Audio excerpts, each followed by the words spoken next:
A crisis is brewing in the sector responsible for your morning cups of coffee. And behind the nationwide efforts aiming to boost coffee production in the Philippines, a woman led by passion and science. She joins us live this morning, the president of the Philippine Coffee Board, Ms. Chit Juan. It's a beautiful day, Ms. Chit. It's Hello. a pleasure to have the coffee queen here in our studio. Thank you. Yes, so we have to bow down to Ms. Chit. So, Ms. Chit, we've been chatting earlier before the show because I personally love coffee, and I know there's a lot of misinformation surrounding Philippine coffee in particular. So before we start the interview, let's debunk some myths surrounding Barako and what Okay. types of coffee we produce here in the Philippines. Perfect. Okay, so you want me to start? Yeah, Yes, go please. ahead. It's going to go on for like 3 hours. go ahead. But if you can condense it to like 10 minutes. I know, like Sure. like your previous guest, Galeng. Anyway, the Philippines, we are special in a way that we grow 4 varieties of coffee. So just to give you a mnemonic, REAL. So we have Robusta, Excelsa, Arabica, and Liberica. So people ask, oh, nasan yung Barako? It's Liberica. That's Barako. So Liberica is the scientific name. However, going to the myths, people think, basta sinabing Barako, it's brewed coffee. Yeah. Or brewed coffee is Barako. And why is that? Well, maybe because a lot of the coffee used to come from Batangas, Yes. like you said, Cavite, these parts around Taal Volcano. Because usually coffee grows in volcanic soil and also on high mountains. So in the Philippines, it's not just Taal, it's not just Batangas, but it's really all over the country. So from Benguet, Cordillera, all the way down to Sulu, Basilan, we have coffee. Nice. Fun fact. Yun. So, 4 varieties. Did you know? Conversation starters. Of course. Diba? So Barako is Liberica. Yeah, but Yes, thank you. another thing that we have to talk about here is that there is a program that the Philippine Coffee Board has, the Plant Coffee Pilipinas. Can you tell us a bit about that?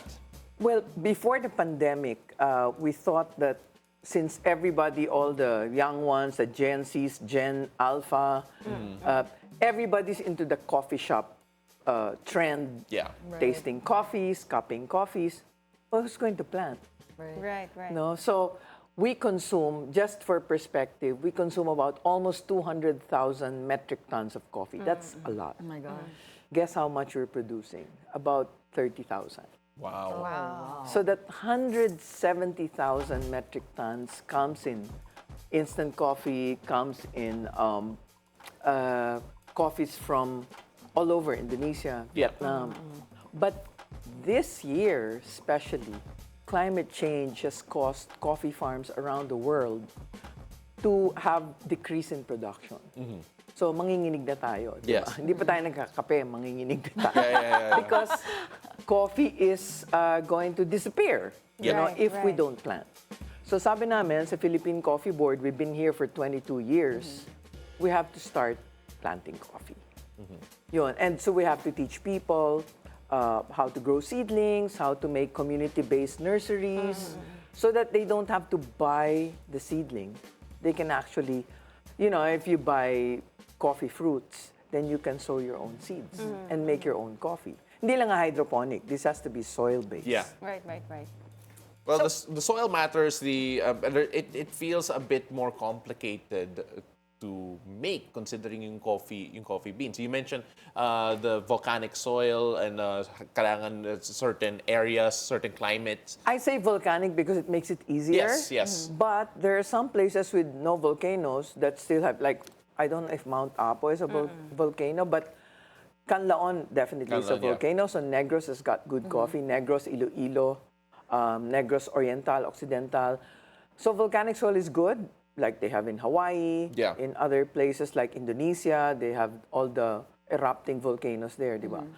But also our high mountains. We have Mount Apo. We have the whole range of Cordillera. We're very proud of our Benguet, Ifugao, Nueva Vizcaya, all these CAR and Region 1 coffees. Yeah. So it's not just volcanoes, it's also elevation. Yeah.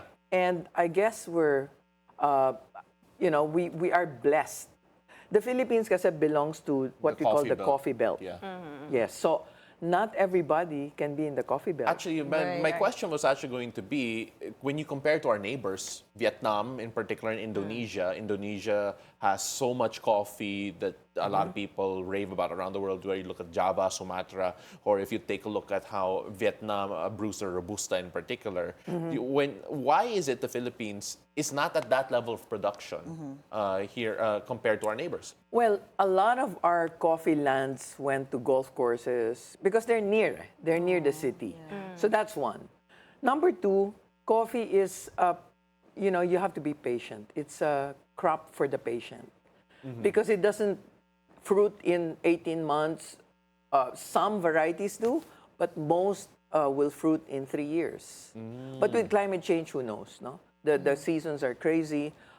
Maybe we'll start having fruits in a shorter period of time. But at the same time, we have to know where to plant the coffee. Because now, the hotter it is, there are more pests when it gets warmer. So we have to look for higher elevations. So that's why we want to plant coffee. And it's simple in the sense that you can plant it in forests. You can plant it, between forest trees. You can plant it with coconut. Like our newest ambassador is Apple the App for coconut and coffee. Yeah, you guys are planting coconut trees, correct? Yeah, With so the coffee beans? coconut and Robusta, as you saw in the farm. So we take people to the farm so they can see, so from seedling it becomes this, I can harvest the fruit, I can actually dry it myself, take it to a mill, and then roast your own coffee. Of course, you have to sort it. Like we have women who just sort the coffee day in and day out. And that's by hand. By hand. Very tedious. Yes. We also promote organic coffee because in a lot of places in the country, we do have organic coffee because they can't buy fertilizer. So, and it'll still grow. Yeah. So rain is good, but while you're patient, nature also gives you the help. Like it's rain fed, so you don't have to water it really. Ms. Chit, you mentioned a while ago that the Philippines can only produce about 30,000 metric tons of coffee, which cannot meet the demand. That's why we tend to depend on importation of coffee, right? But now the board is doing efforts to really boost the production of coffee here in the Philippines. And you're seeing a lot of coffee shops booming everywhere, like every street, every corner in the malls, ang daming option ng coffee shops, right? How can we, promote buying local coffee? In what ways can we promote buying local coffee? Well, number one, you have to ask where the coffee comes from. Yeah. As a consumer, you have to ask the server, the coffee shop, where does the coffee come from?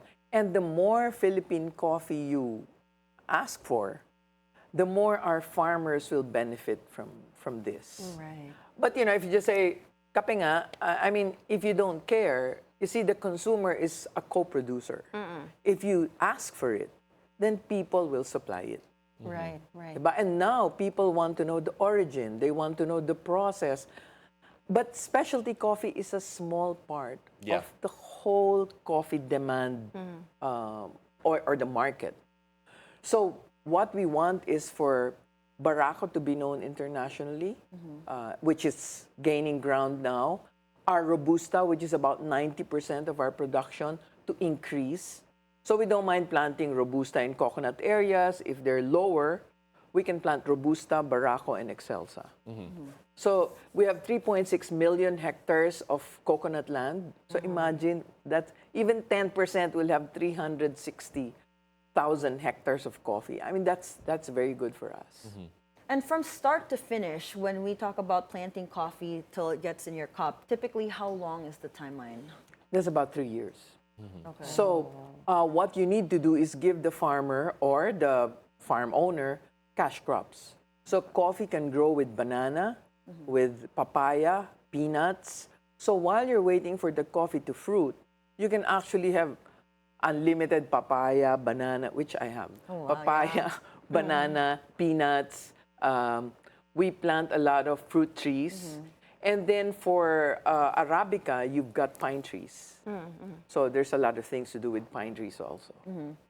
Yeah, when you take a look at the program that you're having, the Plant Coffee Pilipinas program, when people want, I'm sure a lot of people want to push forward Philippine coffee. There are very many people who are very invested in Philippine coffee. But then for those who want to actually help and actually be part of the program that you're doing, how do they typically can reach out and what can they do? Okay, two simple ways. One is we partnered with GCash. So with GCash, I don't know if it's it's a program that we have in G Forest.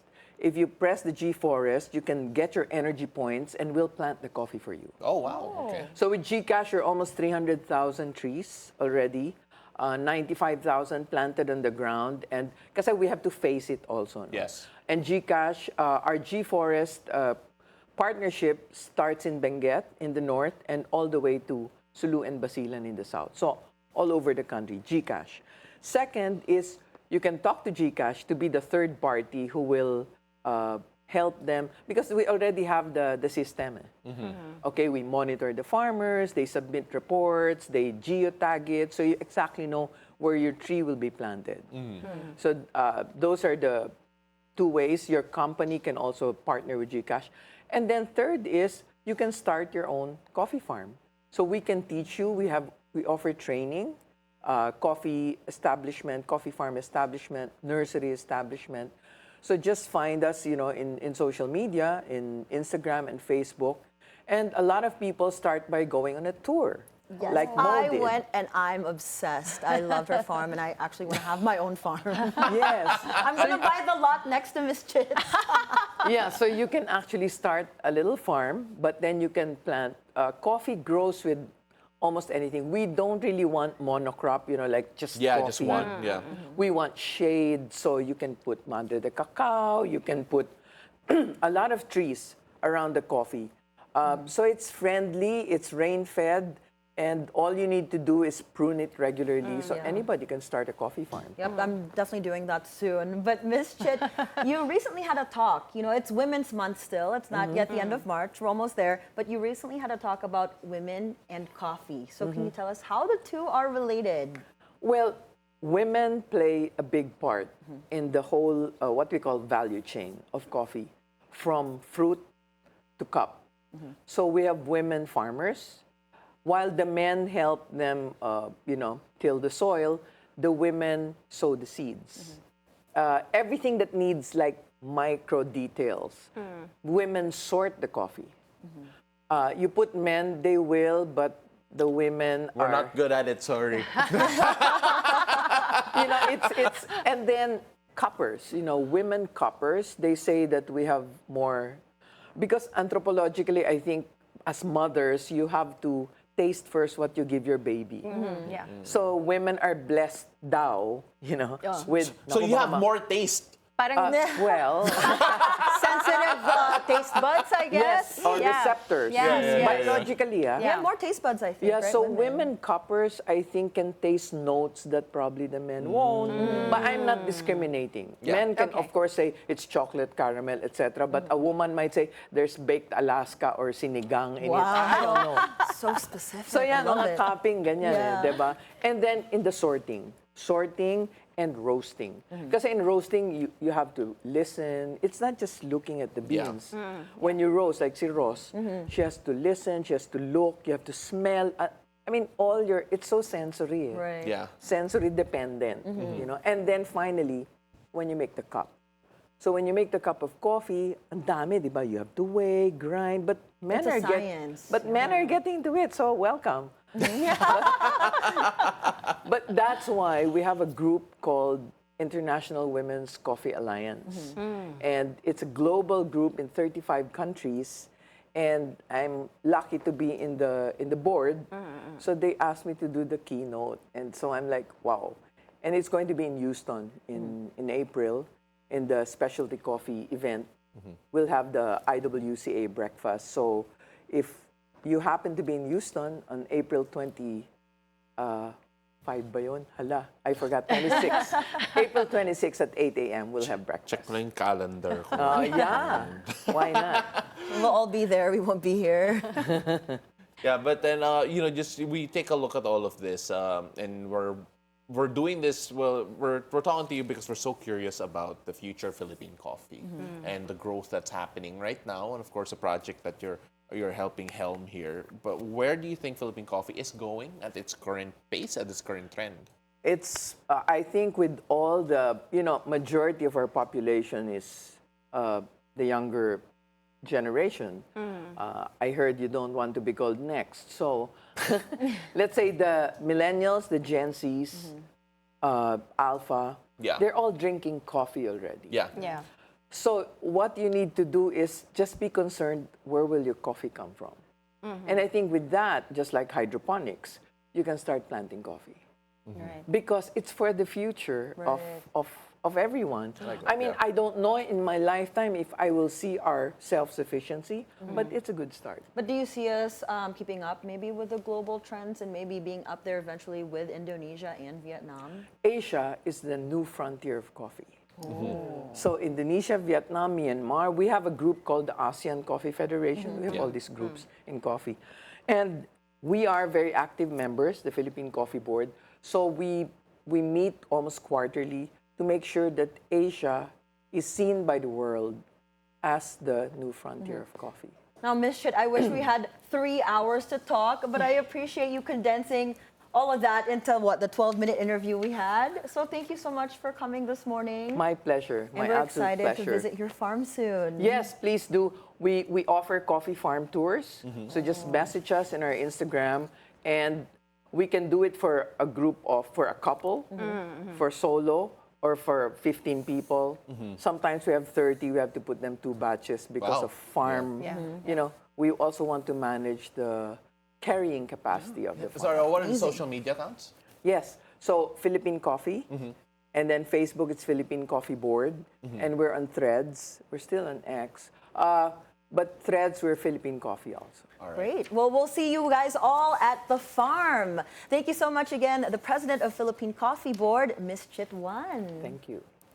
Now we've got